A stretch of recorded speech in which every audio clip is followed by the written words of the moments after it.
which is what we had been talking about last time. There were two questions that were asked. One of them was about a woman traveling and traveling or visiting the lands of non-Muslims. So as far as the first question is concerned, you have a number of hadith where the Prophet ﷺ, he says to the woman, whoever believes in Allah and the last day should not travel without a mahram. Then you have another hadith where the Prophet ﷺ said you should not travel without a mahram for a period of 1 day. Then you have another hadith where you said you should not travel for a period of 2 days. And you have another hadith that said you should not travel for a period of 3 days. These three hadith are indicative of the impermissibility of a woman to travel without a mahram. But there's a number of questions that come into this. Even amongst the Shafi'is, they allow a woman to make hajj if she is amongst other women.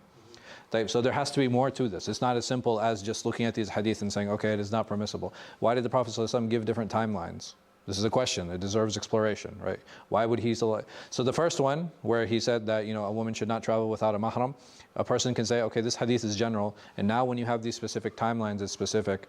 Why these timelines?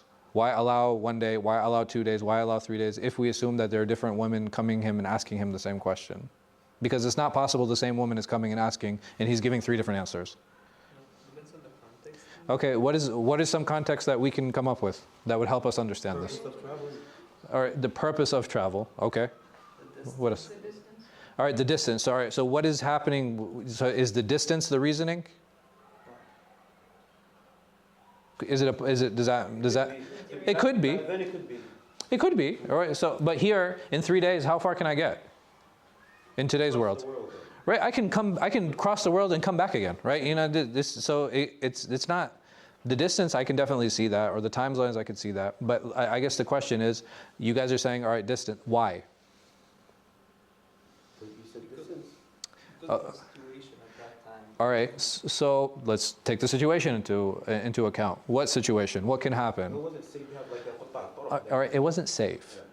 So now you guys are proposing that the illah or the reasoning for him ﷺ putting different timelines is that this is how much safety there was within that space. Meaning that now he ﷺ was comfortable enough for somebody to travel a day and they would still be under the political protection of the Muslims. They could travel 2 days, they'd still be under the political protection. 3 days, they'd still be under the political protection. And it also helps us make sense on why Imam Shafi'i himself said that a woman can go and make hajj with ma'unat al-nisa, like with a group of women. Why? Because she will be safe, right? So if we go, it goes back to the issue of safety. Not just that, you have another hadith where the Prophet ﷺ said that a woman will leave La'ina, so she will leave Yemen making hajj, and the only thing that she will fear is Allah. In this hadith, some scholars will be like, okay, you can't take akhbar, or you can't take signs of the Day of Judgment or the end of times as a means to take a ruling from them. For example, the Prophet ﷺ, he said that al-ufat al-urat yatatawalun fil bunyan, right? He said that the Bedouins, with the naked, destitute Bedouins, are going to compete in building tall buildings.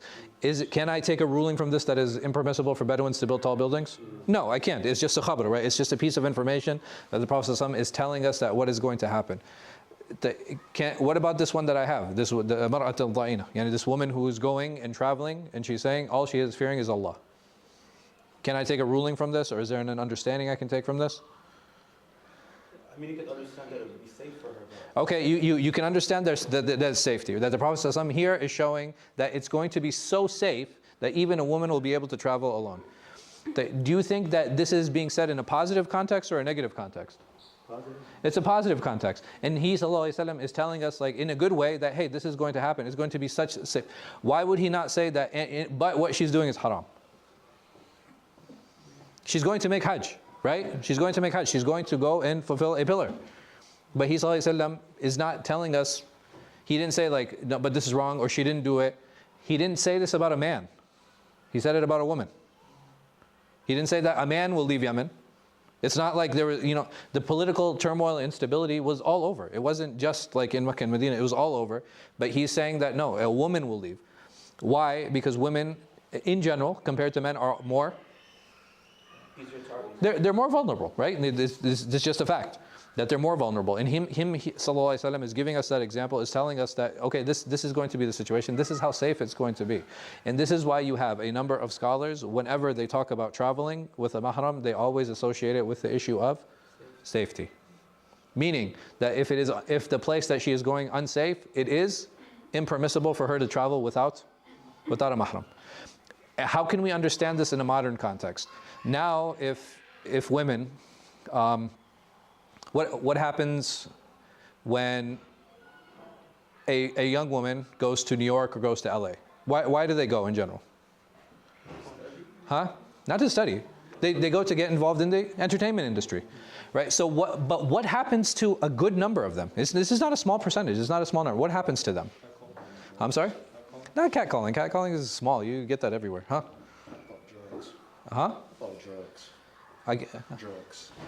Drugs? Oh, drugs. Right. Drugs is one of a problem, but drugs is the smaller problem in what they lead into. Right. Not sexual harassment, even worse. Like you guys, mashallah, like very underexposed. There two things happen. They'll enter to segue them into and convincing them into getting into entertainment. There's only two industries that they end up in. They end up in prostitution or in pornography, right? Why? How come this doesn't happen to men? Because, again, it's because of the vulnerability. And this is why if you have a young girl, 18 years old, 20 years old, sending her off alone into these places where they are full of predators, why is it important to have a mahram? Right? To be her guardian, to be her advocate, to protect her. The same thing with marriage. I mean, why does a woman need an advocate on her behalf? Why does she need a wali? Because men are going to try and very naturally take advantage. So what do you need? You need a man to deal with a man, right? Because they speak each other's language. Just like when women deal with each other, like a man is not going to step in because there are certain nuances, there are certain ways there are certain things women will notice about each other that men won't notice. And there are things that men will know about each other. They'll be like, no, this is nonsense. He doesn't have any of those things. He's just speaking out of his rear end. I know he's lying. These are the type of things, and these are the reasonings why you have men in certain positions. Allah subhanahu wa ta'ala has made them physically stronger. It's as simple as that. He's made them with with this need to defend, right? Like there is an inherent need in men to want to defend women. Like it's there. You will find this, that regardless of the situation, even in public, if a woman is being attacked, what do people automatically assume? That it's the man who's wrong, right? You never have like someone jumping in and be like, yeah, get her, right? It doesn't happen because women in general are the more vulnerable gender. So automatically it's assumed that she is being taken advantage of and she is being abused, which is why people are quicker to come to her aid. So does that help give a little bit of context on why they need to travel with the mahram and why women have wali? So again, it's to the place. It's very important to understand where they're going. It's very important to understand the purpose of what it is that they're going. And this leads to, there are a lot of ramifications to this. If my daughter wants to go, like we're in Virginia, if my daughter wants to go and study in California, is it permissible for me to let her go and study? Oh, it depends. Okay, it depends on what? Like was she going with you? What's happening? She's going alone. It's a college. It's a university. I mean, we're waiting for your answer. What do you guys, based on what I presented, what do you guys think? No, it's not. It's not, okay. Because There are too many risks. most college girls are taken advantage of sexually. Yeah. I'd have to see statistics for that. I don't think that's the case.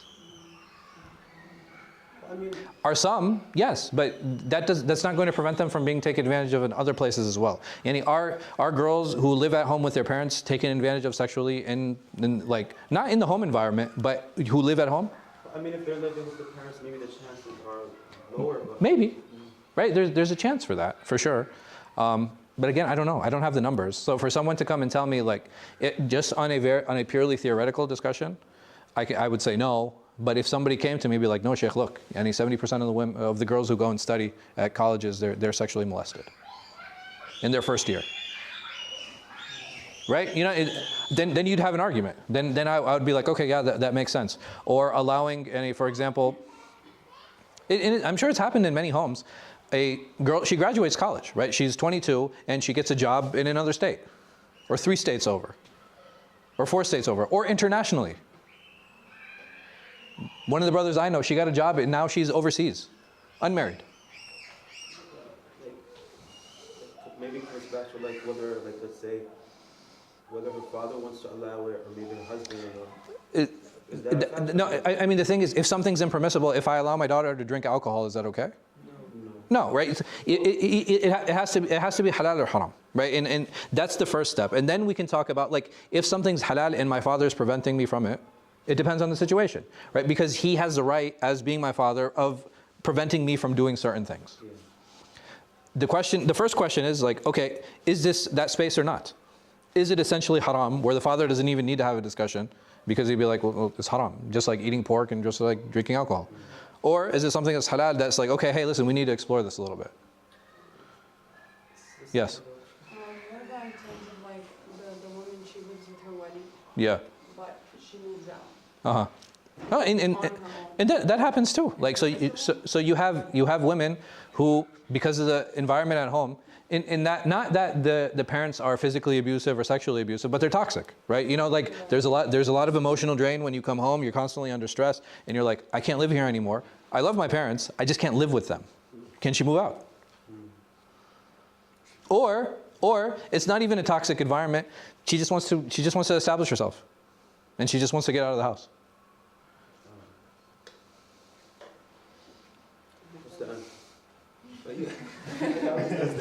So again, these are all theoretical discussions. I would say that it's halal. Oh, Yeah. so it's Yeah, it's halal. Okay, here, why would it be impermissible? What if the father says, no, don't leave? No. Then that's a different discussion, right? That's a different discussion. When can I disagree with my father? Right? That's a separate discussion. And I'm okay with having that one. But at least initially, is it okay for her to make the decision to leave? I think so. I think so. And there are another layer of issues that are associated with this too. Is like, okay, why has it come to a point where our sons and daughters are reaching that age where they can now be independent instead of choosing to get married? Right? That's another layer of questions that needs to be explored as well. Is it an obligation for everyone to get married? No, obviously it's not. But why is it that we have a higher percentage not choosing to do that versus a minority who's choosing to do that? It's not. All discussions are nuanced, right? It's not. It's not something that is so easy, just a blunt. No, that's haram. Khalas, doors closed. Everybody needs to stay home. Like, you know what I mean? Like, it doesn't work like that. I mean, even historically, culturally, what happens for most women, and the things I think that's still the case today, is women generally move from their father's house to their husbands, right? Like, this is what happens, right? Culturally, and it's a tradition that still continues. There's nothing wrong with that, but now there's a new tradition that's happening. Is like there's a transition phase, right? She will move out independently, or he'll move out independently, and then they'll get married later. Like, people are not getting married as early as they did previously. There are a number of factors to that. I personally think the biggest factor is just too much choice. There's just way too much choice. Like, before, choices were limited. Now it's just like unlimited choices, and it's just like everything is just swipe right. You know what I mean? Like, or swipe left. Like, you can just get rid of people so easily, and we've just become so petty in choosing potential spouses that it's like no, like, nose too big, earrings too big, hair too long. You know what I mean? Like, you know what I mean? Like, I don't like petty things. Like, I don't like flower print shirts. You know what I mean? It's like, okay, like, whatever, man. Like, and then this just kind of delays things. It kind of delays things. A lot of this pettiness, and it's really unfortunate. But essentially, is it okay for women to travel? Yeah, as long as the place they're going to is safe. How do you determine safeness? How do I determine that? Like, how do I do my risk assessment now? Crime rates, right? Like, I have data. Like, there's data to these places. Kidnappings, like crime rates. Like, these, all that information is out there. It's not like, there's this magical place that nobody knows. Like, no, man, it's like in the middle of the jungle. Nobody knows what's going to happen. Like, even in the jungle, they have survival rates. Like, the Amazon, the expected life expectancy in those particular places. The data's there. It's not like, okay, we need to go and explore and we need to figure out. We have the data. Like, someone might be like, okay, yeah, Antarctica, there's no people, but is it safe? No, right? not because of the natural elements. There are so many things that we have to consider when we make these decisions. It's important to understand that everything is layered, right? Everything's layered, yeah. What about areas like Miami? What about it? Like, because it's like, I guess, like a hot spot. Oh, no, so here, even in DC. Let's use DC as an example because it's nearby. If someone said to me, hey, I'm planning on moving to DC, what's the first question that we usually ask? Which part of DC? That's it. I can get the statistics for that part of DC. Like it's, the amount of information that we have today, I find it very difficult for anybody to claim complete ignorance in something. It's very hard. It's very challenging. You know, especially with all of the data that we have. Because you can move to particular cities, you can move to particular places, and even within those cities, you know the nice part of the city and you know the bad part of the city. And everything is zoned off, right? It'll tell you like crime rate from this street onward is X, you know, and from this street in here, in this box, it's good. And even people in DC, like, you know which areas are nice. Like, it's like, oh, where you live? Oh, around the capital area. Oh yeah, you're good, you're fine. It's like, no, I'm moving to Southeast. Yeah, it's probably not a bad idea. You know what I mean? It's probably not a good idea. It's probably not a bad idea if you're investing. But anyway, so like, there are a number of layers, again, to these questions. It's important to understand what that is. I mean, there are places that I won't go as a man. Forget, you know what I mean? Like, forget a woman. And these things are important, you know, again, to keep in mind. There are other places, there are certain places in the world where it's common to be kidnapped. Right? It's just a normal thing. You're going to be kidnapped. Yeah, no, like they'll hold you for ransom and then like they'll return you like, you know, a little bit beat up a couple days later. Maybe. Maybe, if they feel like it, right? It depends on what their mood's like. We have to be aware of these things. You know, we have to be very aware of these things. What was the second question? One was about traveling, the other one was about? Traveling to non-Muslim. Living in non-Muslim countries, yes. So there's a few hadith. I think Daraqutni narrates them. The Prophet ﷺ, he said that the fire of the Muslim will not see the fire of the kafir, yani the campfires. Why? He ﷺ said, "Man tashabbaha biqawmin fahuwa minhum."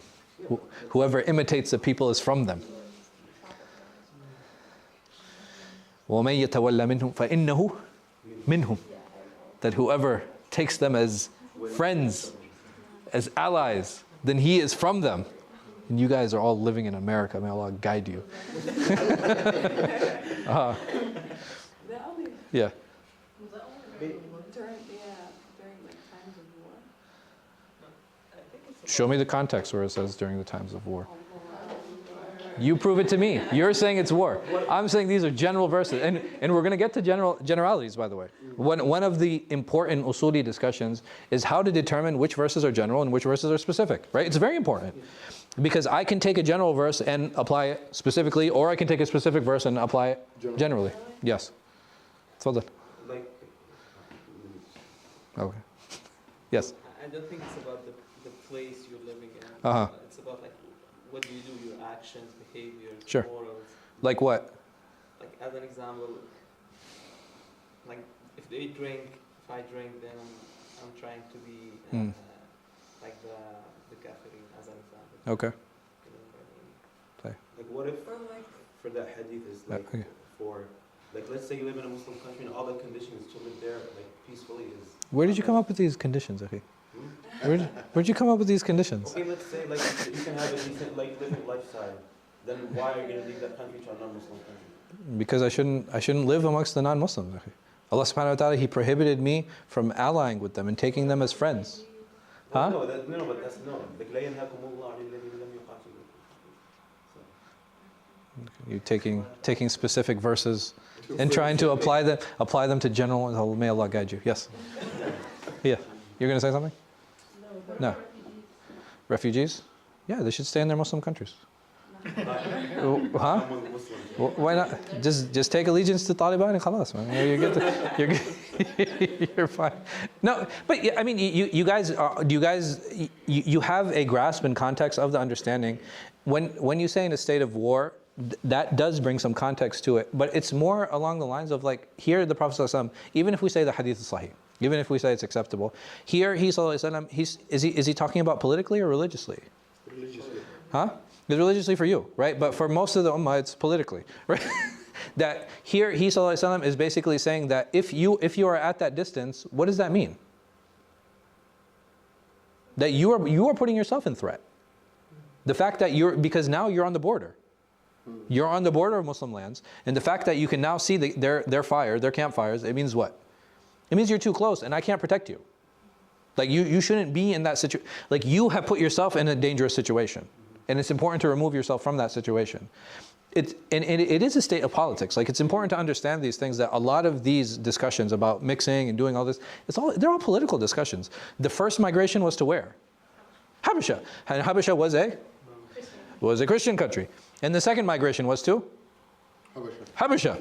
Like still Christian, like nothing changed. And then the third migration was finally to? Medina. Which was also? Yehudi, right? It's not like there was ever a place where, all right, hey, we're going to set up our place in the middle of nowhere. Like we're going to migrate to this space where there's nobody there, and we're going to do, we're going to do our thing and start our state from there. He purposely chose Medina, and Allah subhanahu wa ta'ala allowed him to go. But all of this, when they first landed in Medina, were they majority? No, they're still a minority. It's important to keep all these things in context. Like it's just a lack of context and a lack of understanding. Why? A lot of this stuff it goes back to this. It goes back to like a failure to understanding the application of verses. And just like what you did, like you can say, okay, that wilaya, what is even that? Like none of you questioned me saying, okay, what does allying actually mean? Like what does wilaya mean? We've taken all of these buzzwords, right? These general terms that we've been given, and we mean like, oh, I can't be friends with kuffar. Really? What did Allah subhanahu wa ta'ala, He said, what did He say about Abu Talib? إِنَّكَ لَا تَهْدِي مَنْ أَحْبَبْتَ. And Allah subhanahu wa ta'ala very purposely chooses the word hub, that you do not guide who you love. Here, I'm allowed to marry a kitabi, right? I'm allowed to marry a Jewish or a Christian woman. What am I going to tell her? I don't love you? Silly. Like these very simple contradictions, it completely throws a lot of these ideas and concepts out the window. Who am I supposed to show animosity toward? Like your enemies. Yeah, enemies, right? The people who are actively trying to remove me, the people who are actively trying to kill me, the people who are actively trying to hurt me and my family. And it's a very natural thing if you think about it. Like this issue of wilaya, this issue of who I align myself and who I disalign myself with, it's a very natural thing. My heart is going to align with certain people and it's not going to align with others. A lot of it has to do with our concepts and ideas. And Muslims with other Muslims, why do we tend to align ourselves more with them? Because we agree on more stuff, right? Like we agree on Allah, we agree on prayer, we agree on... So it's just very natural that our inclination is going to be toward that group. And it doesn't mean that I'm not going to align myself with Hindus or Buddhists or Christians or Jews. I mean, there are situations where I will. And there's absolutely nothing wrong with that. Even he aligned himself with some pagans. Right? You know, talk about like the worst of religions. This is the pagan religion of Quraysh. And he still allowed himself to align himself with those individuals and to spend time with them. It's important to keep all of these things in context. And as for the issue of like whoever imitates the people, these aren't religious rites and religious customs. It's not cultural rites. That's what I said. Yeah, I'm sorry? Confucianism. Oh, okay. Yeah. Like it has to be in religious rites and customs. Like if I start doing this, you know what I mean? Or like I start like drinking wine and eating wafers. This is what's problematic, right? This is what the issue is. Because even if you look at those individual symbols, like someone might, like if I wear a cross necklace, for example, I can argue, someone can argue, it's like, well, a cross is just a shape, just like a triangle or just like a square or just like anything else. But what would the response be? Like, no, that shape in particular has a religious connotation that's associated with it, which is why I don't wear it. Or I shrink down my targhiyah, right? Like I just wear like a really small one. No? Right? So there are certain things that you just don't do, right? There are certain things you don't do, not necessarily because they're inherently haram. Right? There's nothing wrong with wearing a smaller taqiyya, or there's nothing wrong with having a cross, right? Because these are all just shapes, right? They're all shapes, they're all different clothing. But he's prohibiting staying away from those things because of the religious symbolism that's associated with them. That's all. Klaus, any other questions? All right, so let's go back and talk about some of the verses that we had mentioned here. I think there's one that I liked.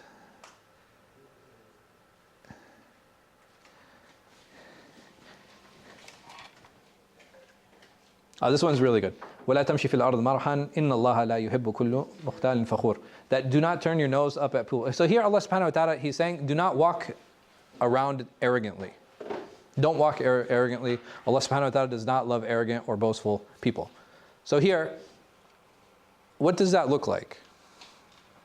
How do I know if somebody's walking around arrogantly versus somebody who's not walking around arrogantly? They walk like too slowly, their head is up. Okay.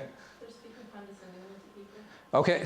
So it's basically they're in how they're dealing with others, right? This is how the arrogance is judged. If somebody's can a person walk alone arrogantly? Yes. I think he can. Yes. It's- Intentionally. Yeah, like okay, all right. Let me see. Is there a good way to like demonstrate this?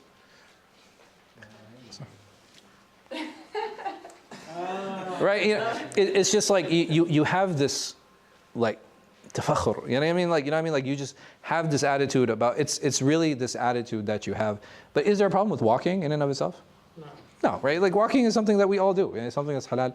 But there is an action that is associated with it, which Allah subhanahu wa ta'ala is prohibiting. Is He prohibiting walking here?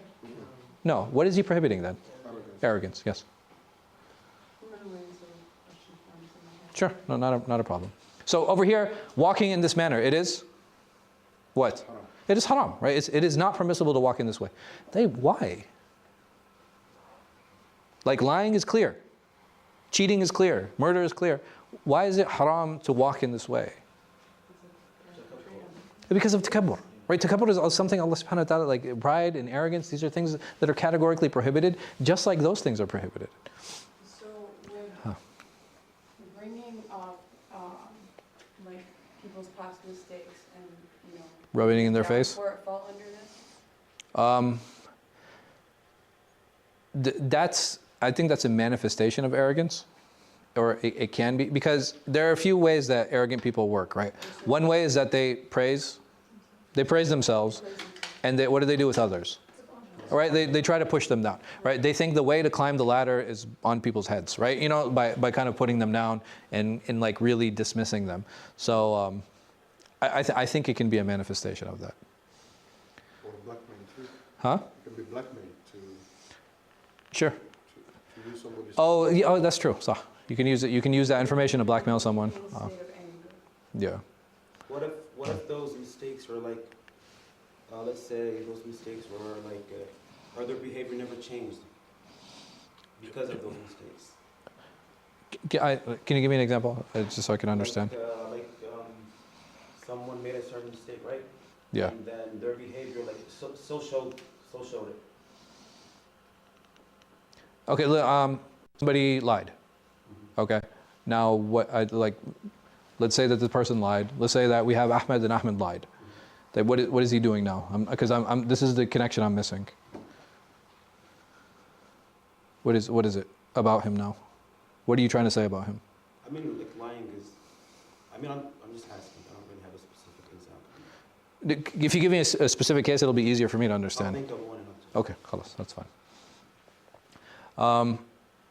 Over here, Allah subhanahu wa ta'ala, He says, أَلَمْ تَرَ إِلَى الَّذِينَ يُزَكُّونَ أَنفُسَهُمْ بَلِ اللَّهِ يُزَكِّي مَن يَشَاءُ. That have you considered those who claim purity for themselves? No, Allah purifies whoever He will. Again, this has to do with arrogance, right? A lot of these verses are consistent with that.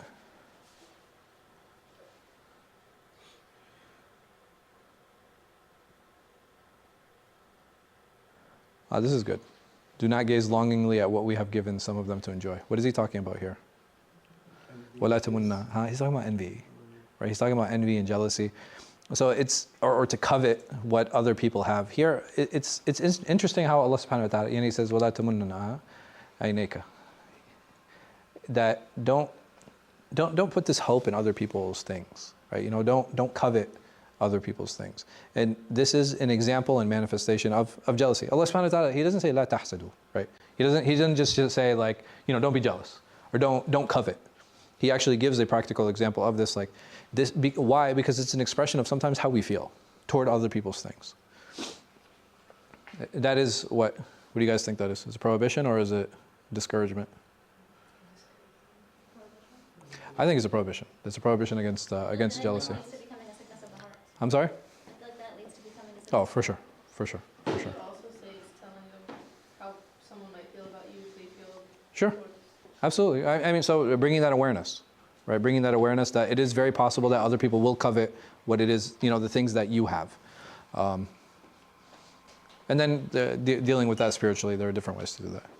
So over here, do not covet. This is more clear, right? This is a clear prohibition. Don't be jealous and do not covet. Over here,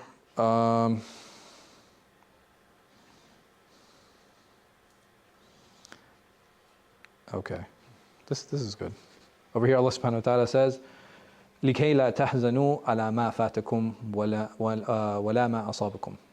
That do not grieve over what you missed or what happened to you. Allah is well aware of what you do. This is a discouragement or a prohibition. I would say karaheem, discouragement. Yeah, this is more of a discouragement of that. And why do you think it's a discouragement? Well, the literal sense said may not. The other ones that do not. No, I mean here it's a yeah, okay, that works. There's no clear prohibition over here. Is it 'cause it's an emotion, so it's like it fluctuates? Exactly. So this is more of like an emotional response to that. And Allah subhanahu wa ta'ala, if He says like don't be sad, or don't grieve, I don't have control over that. You know what I mean? Like it's not something like I have control. Yeah, exactly. It's a call to be patient. And not just that, Allah subhanahu wa ta'ala, what does He say here? He says Allah subhanahu wa ta'ala, Allah is all aware of everything that you do. But there's context too, right? Because the Prophet sometimes they grieve. Right, the Prophet he did, sallallahu alaihi wasallam. So over here, it's more an encouragement of what? Yes, Tawala. There's like a hadith too with the Prophet ﷺ where he said, like, do not say what if, because that's working for Satan, right? Similar to this. So how do you reconcile that? Lola? Yeah. Okay, so what do you think? Even here, by him saying, don't say what if, is that a prohibition or is it something that is a discouragement? Discouragement, maybe. Like you're not accepting the qadar, maybe. You're just saying, what if this? Yeah, but is a person actually denying qadar when he says what if? No, but it's like you're thinking too much about It can lead to that, right? And it's definitely a path toward ill thoughts. But to say to someone like, no, somebody's like, man, what if I just had invested in Bitcoin earlier? Well, right now the market's crashing, but like still, but it's like, what if I invested earlier? Is that person really denying the qadar? Like, No, is it right? Like this, like, oh, it's like finally I didn't want to talk to you anyway, right? What were you gonna say? What if somebody confided? No what ifs, sister. No, go ahead. What if Go ahead. somebody confided in you, right? Uh-huh. I mean, about something. Sure. Then would it, and they're looking for advice or something. Yeah. I mean, at that point, would it be their case to judge? So if anybody shares any information with me, does it give me the right to judge that person? no, absolutely not. Right? A person comes to me and they're like, hey, I'm. Hold it against. No, I'm saying like a person comes to me, for example, and says, Sheikh, I made zina. I'm sorry? If somebody said, like they say, I committed zina. So I'd be like, yeah, you jahannami, bro. Like, you can't, because and I'm not here again. It's not to dismiss how great a sin zina is, but is it possible that this person has done other things? No. Right? That's kind of, I don't want to say counterbalance, but he's done other things those are actually the things that he'll be known for. These are the things that Allah subhanahu wa ta'ala will raise him for, right? And all this other stuff, it might get dismissed. So judgment in that case, like I can judge the action. I can tell him, well, what you did was wrong, right? That there's nothing wrong with that. But it'd be like, oh yeah, you're a jahannami, evil person. Like, never talk to me again. It's not. It doesn't benefit you. It doesn't benefit him. Yes. Is it a kabira to say that someone's in Jahannam because Allah forgives who He wills? Of course. Yeah, it is a major sin. Like who am I to decide? Even there's a hadith of the Prophet ﷺ. He said that if you call your brother a kafir, and he's not kafir, one of you is it's going to return to one of you. even like the hadith of someone in Bani Israel who kept giving advice to someone who was sinning Allah, and then he told them, Wallahi lan yaghfir Allahu lak. Then Allah Yeah, he forgave him. Subhanallah. Yeah. May Allah protect us. But judging is like, don't you think judging has many meanings? For example, let's say someone that's been drinking their whole life. Sure. Then he wants to marry your daughter. Yeah. I mean, are you judging him if you tell him no? No. Even though, let's say, he changed. It's okay. That's between him and Allah. You understand? But is Like, that considered judging? that's not judging. Over here, there's a standard that you create when you're looking for something for yourself, right? Or something, because over here there are choices. It's not like it's a situation where you have to deal with this. No, I have a choice, like to marry this person or not marry this person. And when I'm in that situation, I'm not judging that person. I'll be like, I don't think you'd be a good husband or a good wife. It's as simple as that. But that is considered Yeah. judging. Huh? It's also different if they stop. Even if they stopped. Here, even if they stop, and let me put it to you this way. There are certain decisions that we make in our life that have long-reaching consequences. Like, for example, if a person made zina, can Allah forgive him? Yeah, absolutely. Like, would everybody be open to marrying that person? No, right? And it's not that they're judging them. They're like, well, no, I'm sorry. Like, that's not something I held myself to a particular standard, and I expect that standard for my potential spouse. So it's Is that yeah. called judging or no? No, that's not judging. That's not judging at all. This is a decision, right? Which is very different. Judging would be like, yeah, he's an evil person. That's why I'm not marrying him. But somebody who has a particular characteristic, you know, what I mean, if a person is a thief, خلاص يا أخي, they're a thief. There's nothing. You're not judging them. It's like, no, you are a thief. Like, you know what I mean? Like you steal like every day. It's not. This is part of who you are. This is not. You know what I mean? You're not judging him for that. And even judgment, like, there's accountability also. Like, so there's that type of judgment as well. If somebody comes forward and be like, hey, I find out somebody stole my money, like I have every right to go and like approach that person or take that person to court, right? There's a judgment that's going to happen. They're going to be like, okay, well, you stole and the money needs to be returned. So in that sense, when we talk about judgment, we're talking about spiritually. Yani, what is this person's position in front of Allah? I have no right of doing that. I don't know. Yeah. Right, and that's what I mean by the type of judgment that is not permissible. It's basically me determining what this person's status is in front of Allah. Okay. Right. So if somebody comes to me and be like, you know, and they're like, they have an alcohol problem, it's like, yeah, that guy's a level 6. You know, like based on what? You know what I mean? Like, there's no way to know any of those things. There's a reason Allah Subhanahu wa Taala He reserved that judgment for Himself, Azza wa Jal. And like you guys said, like all of these things about grieving what is past, and it's very natural, right, to have those feelings. But Allah Subhanahu wa Taala, He wants us to curb some of those feelings and remind us to have sabr, to have forbearance, and to have patience with them. So over here, وَلَا تَقْرَبُوا الزِّنَا, right? This is a very common one. This is, right? This is a recommendation. Like, you shouldn't go near zina. It's probably a bad idea. This is not only is this a prohibition of zina, this is also a prohibition of what? Anything that might lead to. Anything that might lead to zina, right? Anything that might lead to zina. This is a very clear prohibition, right? This is not, so nobody walk away saying that, well, you know, it's actually a suggestion, right? Right? It's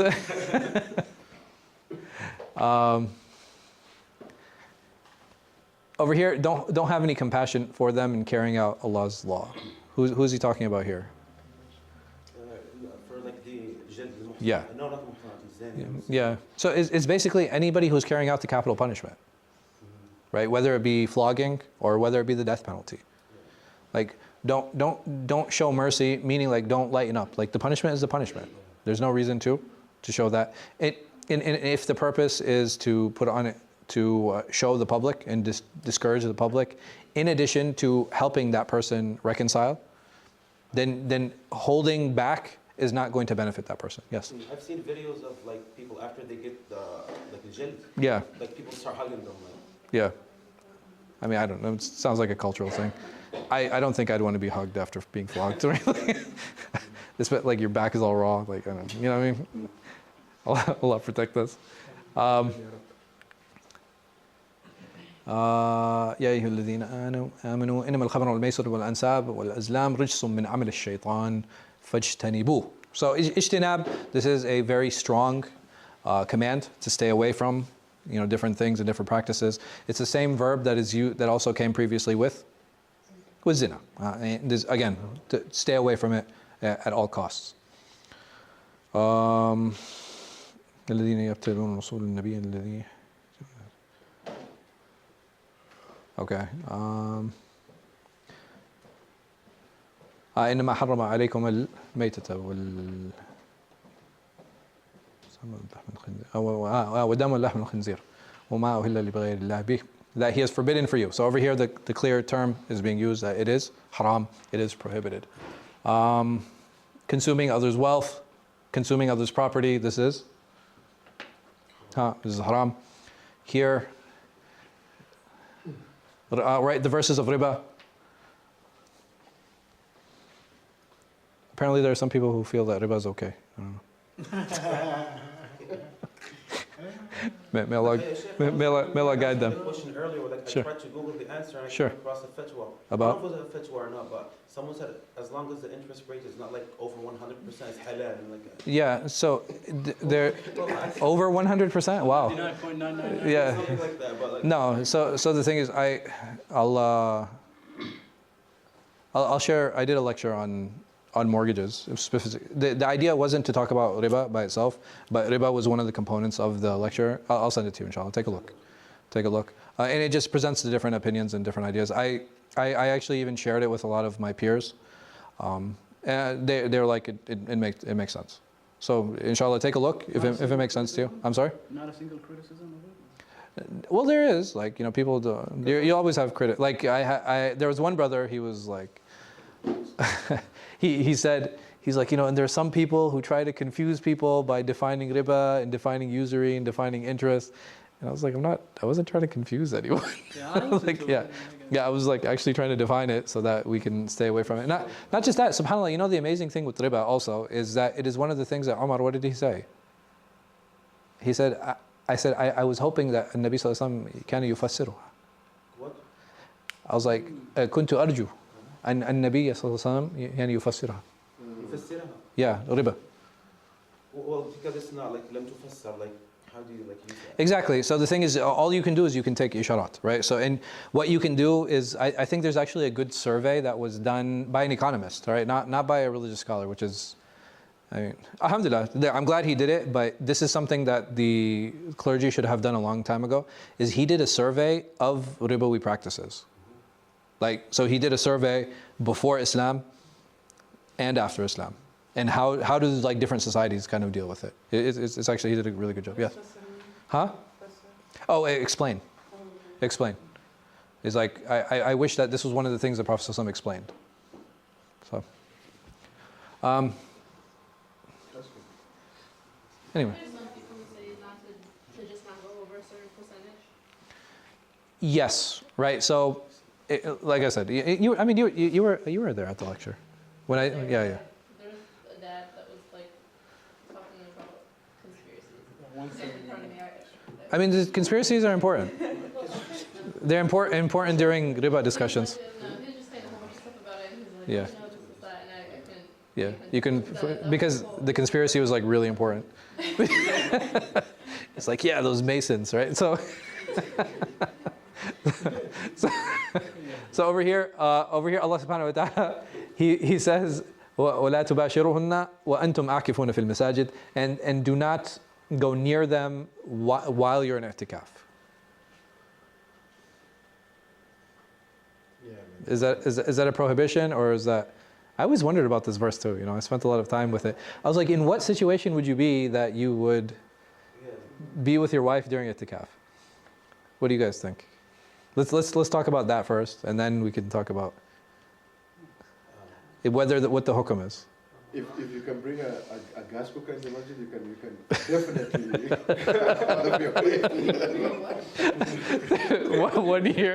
One year there was a brother who brought a propane tank into the musalla and started cooking. So he was like, so Uthman is saying, if you can bring a propane tank into the masjid, you can bring your wife too. And the problem is our frame of reference. When we think of i'tikaf, we think it is something that is completely like separate.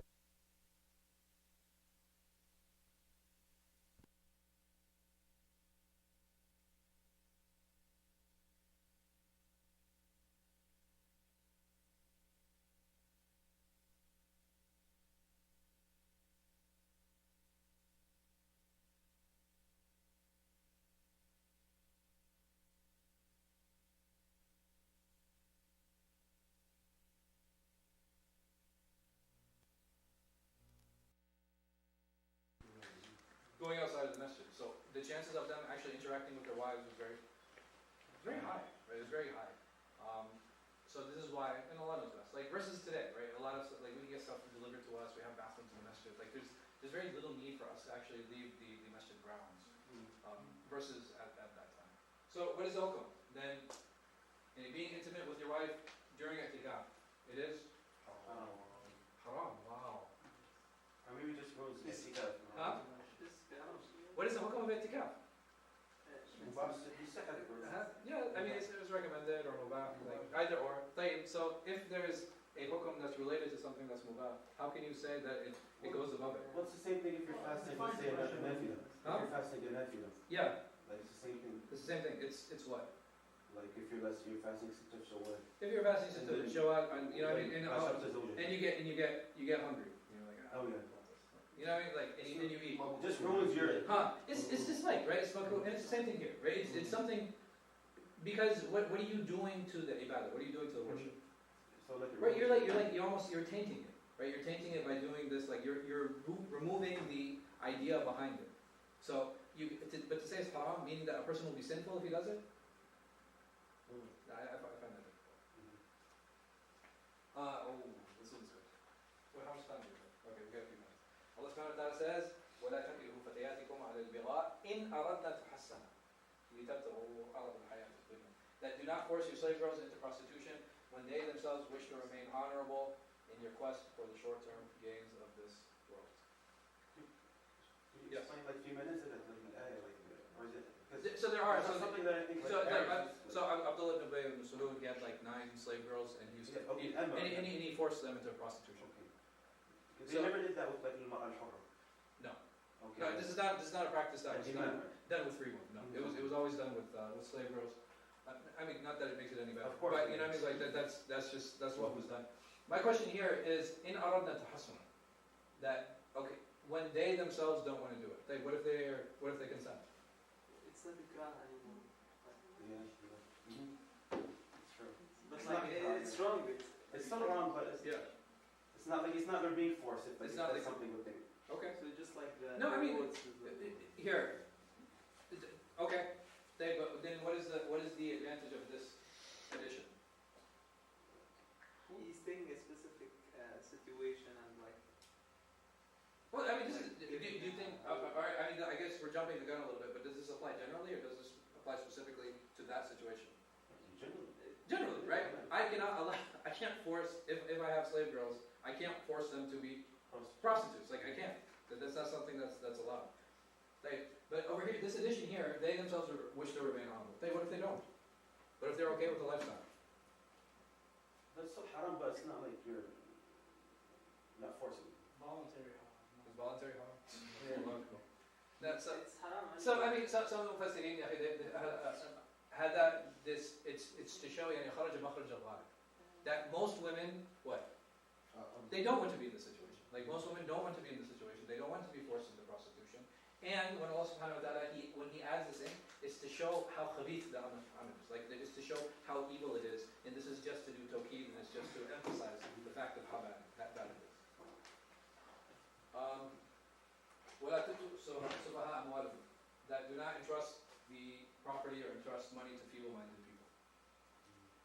Is that a discouragement or a prohibition? Discouragement. Thanks. So the next topic, inshallah, general and specific. We'll spend some time with this next week, but we'll just a small introduction. Allah subhanahu wa ta'ala says,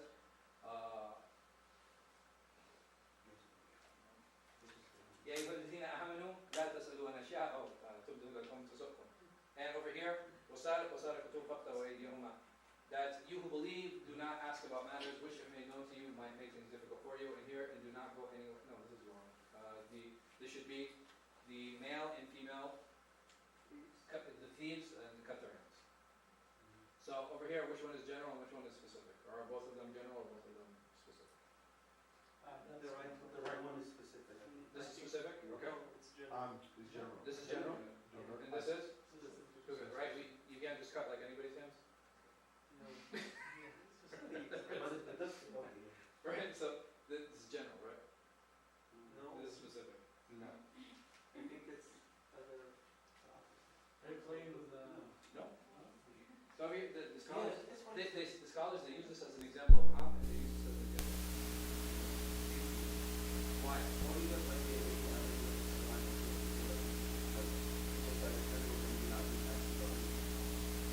They all get worried that you might find out something that great. There's something bad that could happen. It's great. Over here, this is anything. You understand? This is general. Anything. This is not a Muslim thing or non-Muslim thing or an Arab thing or non-Arab thing. This applies to anybody who can be described as a thing with this characteristic of Islam. Okay? So, thank you. Like,